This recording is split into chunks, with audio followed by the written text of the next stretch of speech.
So now is where Gen Chem, I think, gets to be so much fun.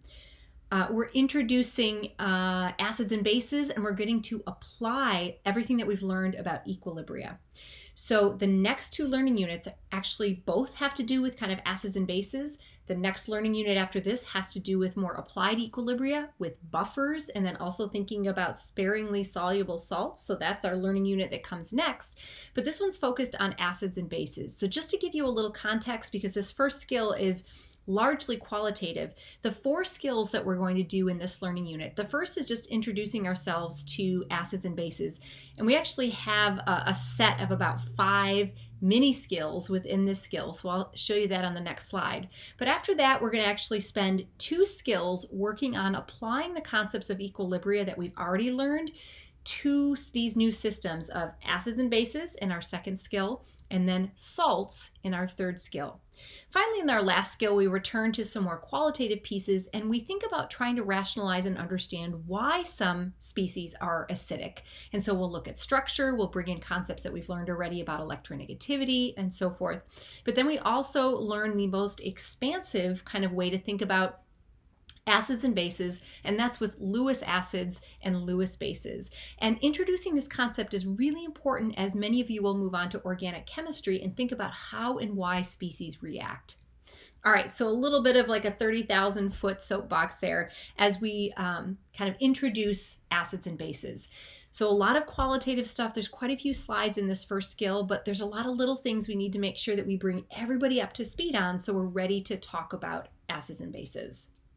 So these mini skills that we're going to talk about, 5 sort of qualitative mini skills in the beginning here, we need to learn how to identify and classify acids and bases by their chemical formula. Not only are they acids or bases, but are they strong or weak?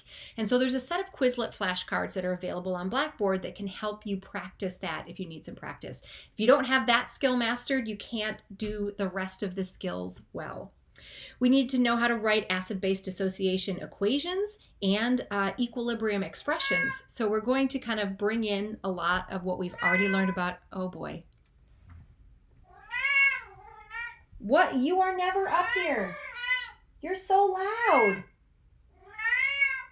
But you need to be quiet. Oh. That is our deaf cat, our old deaf cat.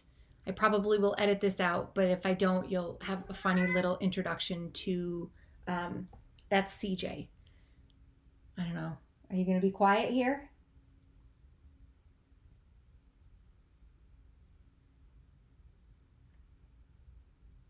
All right, I think I might try to continue, see if he's quiet. Okay.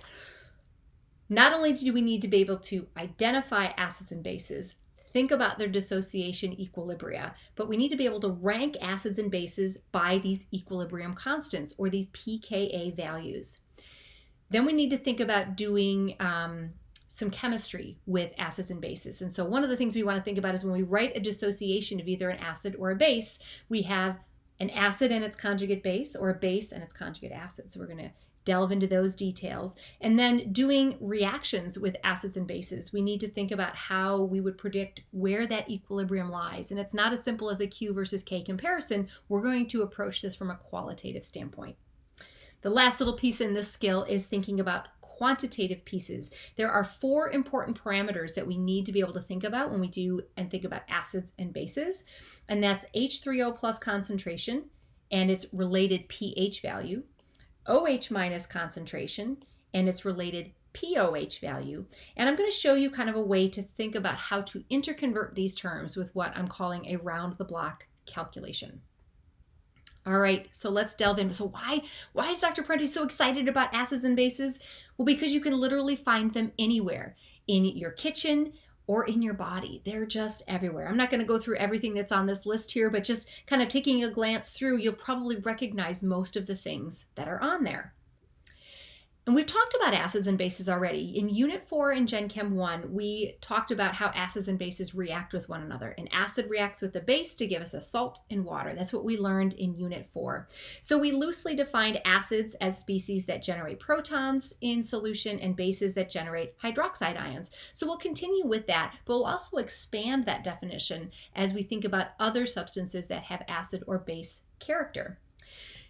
Again, this is going to be really important in our fourth skill. How do you know which hydrogen atom is going to be acidic? We're going to delve into that in just a couple of slides here, but that's going to be important not only to identifying if a species is an acid or a base, but being able to think about in rank strength. So maybe you remember in Gen Chem 1, I provided this table for you and said, you know what, you'll be able to use this table to tell you whether something's an acid or a base, whether it's strong or weak. You need to know this now. And not only do you need to know these guys, there's actually more that we need to know than what is on this list. So again, on Quizlet, there's a set of flashcards that you can use to not only be able to take name and make it into chemical formula, but use name or chemical formula and understand whether it's a strong or a weak acid or base. All right, so I'm going to go through a way that helps you think about some of this. So hydrogen atoms that are attached to heteroatoms have the ability to be acidic. So what do we mean by a heteroatom? It's something that's not a carbon atom. Specifically, if you are attached to a halogen and it's one of the larger halogens, chlorine, bromine, or iodine, that makes you a strong acid. If it's attached to fluorine, you're still an acid, but you fall into the weak acid category. If you are a hydrogen that's attached to an oxygen, you could be part of an oxoacid series. And we're going to talk about things that are strong acids that have a large number of oxygen atoms compared to hydrogen. So we've got nitric acid, sulfuric acid, and perchloric acid. And yes, you do need to know these by their names as well as their chemical formulas. So please use those flashcards to make sure that you are up to speed with this. If you have ones that have fewer numbers of oxygen atoms, these still are acids, but they are weaker acids. So not nitric acid, but nitrous. Not sulfuric. I don't have that flavor here, but we've got sulfurous acid. This is phosphoric acid. That's going to be a weak acid. This is actually the acid that's responsible for buffering your blood. And then we've got all of them. Remember that perchloric, chloric, chlorus, and hypochlorous. So this is hypochlorous acid. We've got those series. You do have to know those by name. So make sure you use those flashcards. All right, what if you have hydrogen that's not bonded to an oxygen or a halogen? Things like HCN or H2S, these are weak acids. Okay, and this is going to be an important functional group. We're going to learn about functional groups all the way at the end of the course when we start learning about some organic chemistry. But this is what we call a carboxylic acid, something that has this COOH group. That is an ionizable group, and that's going to be something that is a weak acid. So we've got things like acetic acid. Okay, we could have a phenyl group that we have attached there. So lots of molecules that we're going to see that have COOH groups. Those are weak acids. All right, so those are our acids. Let's think about our bases. Well, things that generate OH minus in solution are definitely going to be bases. So we've got things here where we've got either a metal hydroxide or a metal oxide that are in group 1A. So these are going to be things like lithium, sodium, potassium, rubidium, or cesium, all in sort of that group 1 in the periodic table, or the bottom half of group 2. So calcium, strontium, barium, those again are going to be generating twice as much hydroxide in solution, or again, as metal oxides, they will be able to generate a basic solution. Things that are weak bases are going to be what we call amines. So two functional groups that we're learning in this learning unit are carboxylic acids, weak acids, and then amines are weak bases. So amines are anything that has these nitrogen atoms that are bound to hydrogens and then often other carbon atoms. So we have to be careful. It's not just anything with a nitrogen, because you could have something like this, right? Classic, mistake that students make is they look at that and it's got nitrogen, so it's a base. Nope, that's an acid. It's going to be a nitrogen atom that has a lone pair that's bonded to hydrogen atoms. Okay, so these are going to be weak bases. So any flavor of these weak bases or of these amines here are going to be weak bases. All right, writing acid equilibria. What do we need to be able to think about? Well, if something is an acid, okay, it dissociates and it gives up a proton. What I have shown here with this chemical equation is a strong acid which dissociates completely, which means we have a one-way arrow, right? We've already learned about equilibria. This is not an equilibrium. It's a one-way reaction. 100% of our acid gives up its proton to generate what we call its conjugate base. We'll get to that term in just a minute here. Things that are weak acids only dissociate a little bit in solution here, and so we have equilibrium arrows that we'll see here. When we have equilibria, we can write equilibrium constants, and we give it a special subscript here to indicate that it's an acid equilibrium. Write these equilibria the same way that we had before. The product of products raised to powers that are coefficients over reactants. Now, what's neat about this is the stoichiometry tends to be 1 to 1 to 1 to 1. So we tend not to have those squares or larger values in this learning unit. For strong acids, we're going to have a large concentration of our acid has dissociated so that the stuff that's still hanging onto its proton is about 0. If we have a very, very small number in our denominator here, that makes our Ka very, very, very large. Think about this again from our number standpoint, right? If we think about weak acids having a Ka less than 1, think about your number line again, right? If you've got a large equilibrium constant, you're going to lie on the product side. So thinking about this like a number line, we've got strong acids with a large equilibrium constant lying on the right side of our dissociation equilibrium, which makes sense. We exist largely as our deprotonated acid. Weak acids with small equilibrium constants are going to lie largely in this protonated form. We're keeping and hanging on to our proton. So a lot of what we learned in our previous learning units can be applied here. All right, that was what I drew there for acids. So we can do the exact same thing for bases. No problem, right? All we need to do is think about what a base does in water. So if we look about what an acid does in water, we define acids as things that generate protons to solution. They're actually going to generate proton or donate those protons to water to generate H3O+, right? So that's our acid equilibrium constant. If we think about what bases do in water, bases are proton acceptors. So they're going to actually grab a proton from water and they're going to leave behind hydroxide. This is how amines generate hydroxide in solution. This is a really important concept. Let me flip back here just for a second to show our bases again. Right, there's some things like these guys which are going to donate OH- directly to solution, but those are strong bases, so we're not going to have equilibrium expressions for those. The only things that we talked about as being weak bases are amines, but we don't see OH- anywhere with these guys. So what happens? How do they generate OH-? Well, they find a proton from water, strip it off of water, and then they leave behind hydroxide. So that's how we add hydroxide to solution. So at the end of the day, something that generates H+ in solution is going to be an acid. Something that produces or generates OH- in solution is going to be a base. All right, a new term to kind of introduce here. If you haven't, you've probably heard of the term pH, but maybe you didn't know mathematically where it came from.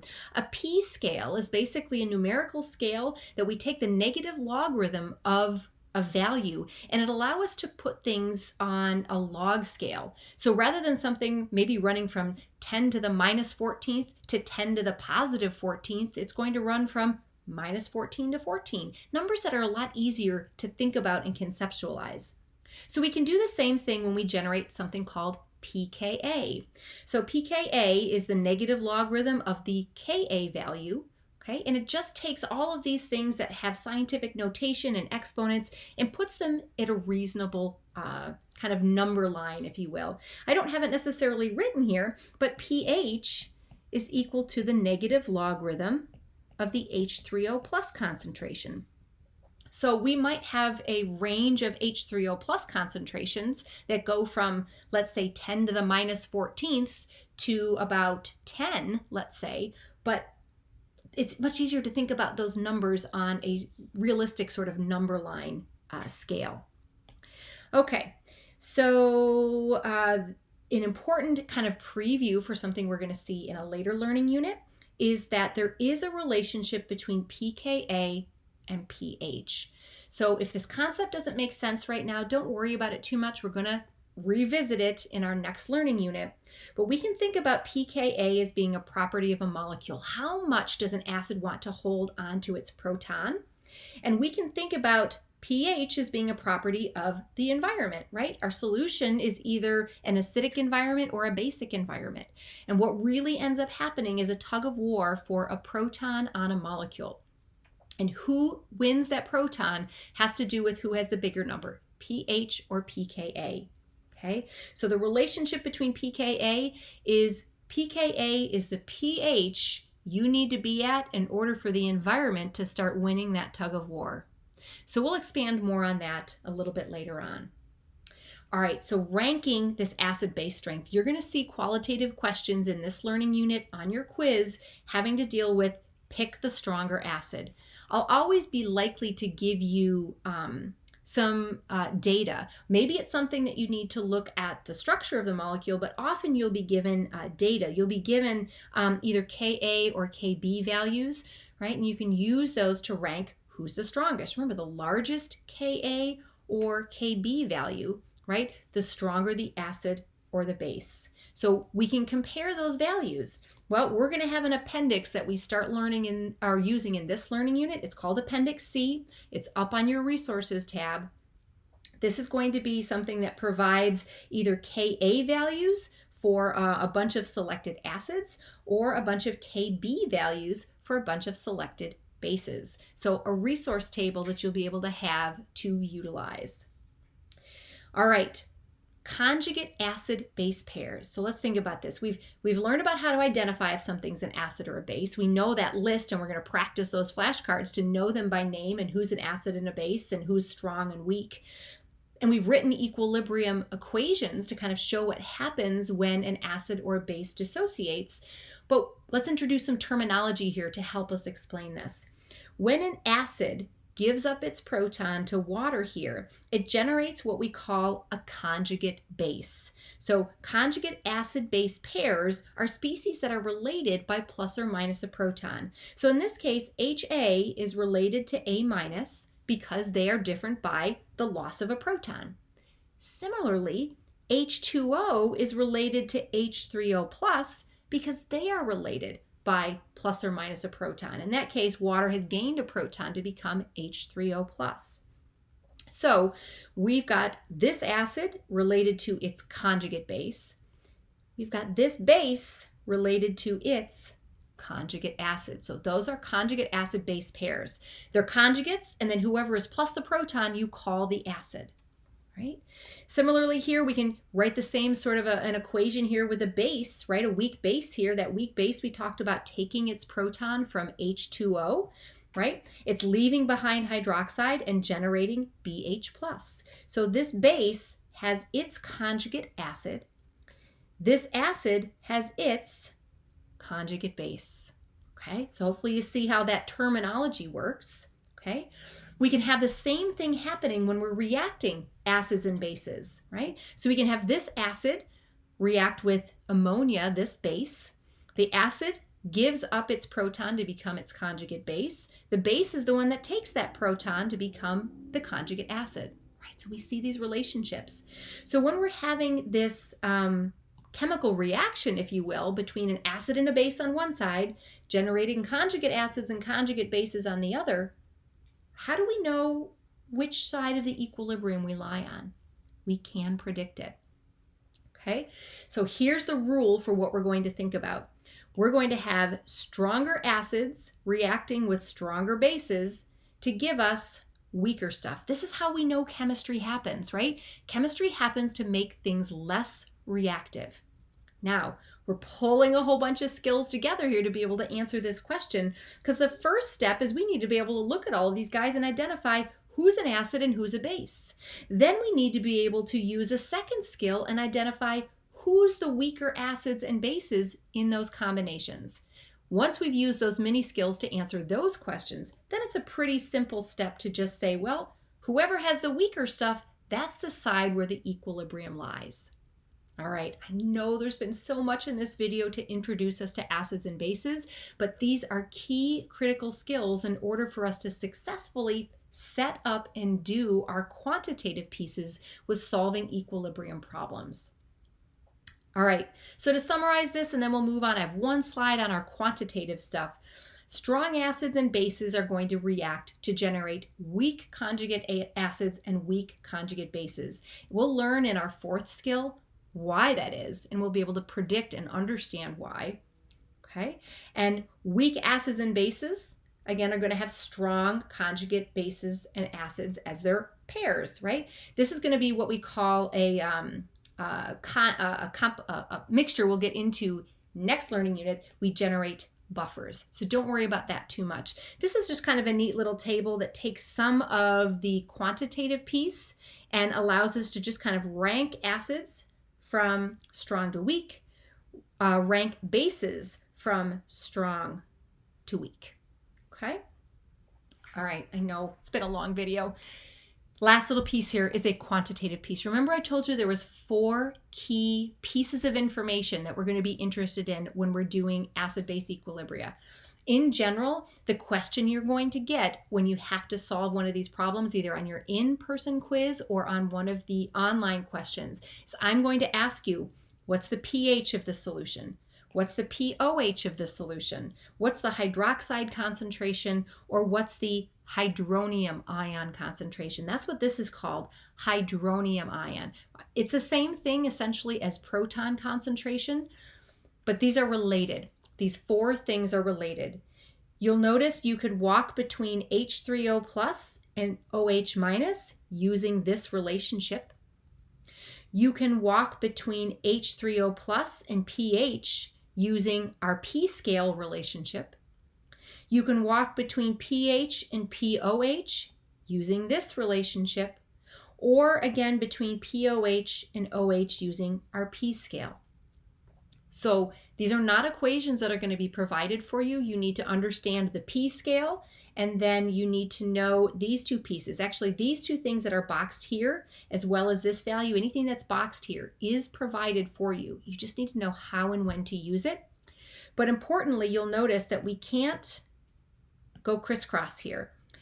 If you have hydroxide concentration and you need to get pH, it's going to be a 2-step calculation to do that, which is why I call these around the block calculations. Now you'll notice I could go around the block doing my calculations that way, or I could go around the block this way. We'll practice this in class, but everything in this first learning unit here, this first skill, I should say, in this learning unit is what I'm calling a critical skill. If you don't master this ability to walk, we won't be able to run when we do our equilibrium problems. Okay, apologies, I know this video was long, a lot of content that we need to make sure we master in order to successfully apply it to acid-base equilibrium problems.